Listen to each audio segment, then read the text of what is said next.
महाराज जी, हमारे घर में सभी लोग पूजा पाठ करने वाले हैं। महाराज जी, मेरा प्रश्न है कि फिर भी कोई ना कोई बीमारी क्यों रहता है इसके। क्योंकि इतनी बड़ी पूजा तो नहीं हो गई कि सारे कर्म भस्म हो जाए। कर्म तो भले ही रहते, दो प्रकार के होते, शुभ और अशुभ। पूरा स्टॉक लगा हुआ है, वो तो तब भस्म हो जब भगवत प्राप्ति हो जाए, तब भस्म हो, उसका प्रभाव नहीं पड़ेगा। तो तुम लोग तो थोड़ी देर अगरबत्ती लगा के आरती पूजा कर ली, उसी से समझते हो पूरा हम संचित कर्म भस्म कर देंगे कि अब हमको कष्ट ही नहीं होगा। पहली बात तो ये समझो कि हमारे जो कर्म हैं वो गोदाम के गोदाम जमा है। बहुत जन्म हो गए ना, सब इकट्ठा है वो कर्म।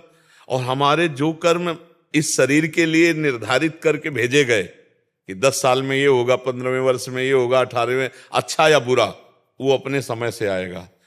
अब जो हम अगरबत्ती लगा रहे हैं, भजन कर रहे हैं, ये हमारी आगामी खेती है। पीछे जो हमारी जीवन में पूरे जीवन का भोगना है, मतलब अगर 50 वर्ष या 80 वर्ष 100 वर्ष की आयु है तो पूरी 100 वर्ष की आयु तक के लिए निकल चुका है कि आपका हाथ टूटेगा, आपका ये होगा, आपका ये कष्ट होगा, आपको ये लाभ मिलेगा, आपको ये ले।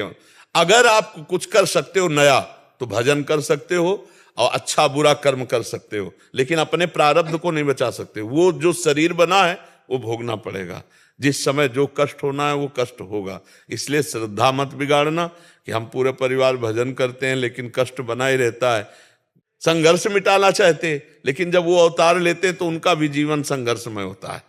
कभी विपत्ति, कभी संपत्ति, कभी सुख, कभी दुख, ये उनके भी जीवन में। जबकि भगवान सुख दुख से परे है, पर लीला दिखाई है कि नहीं, आप पूरी लीला पढ़ करके देखो। तो हम लोगों के भी जीवन में ऐसा ही चलेगा। हमको अपनी भक्ति कमजोर नहीं करनी है। हमें नाम जप करते हुए दुख सहना है, सुख में फूलना नहीं है, दुख में भूलना नहीं, आगे बढ़ते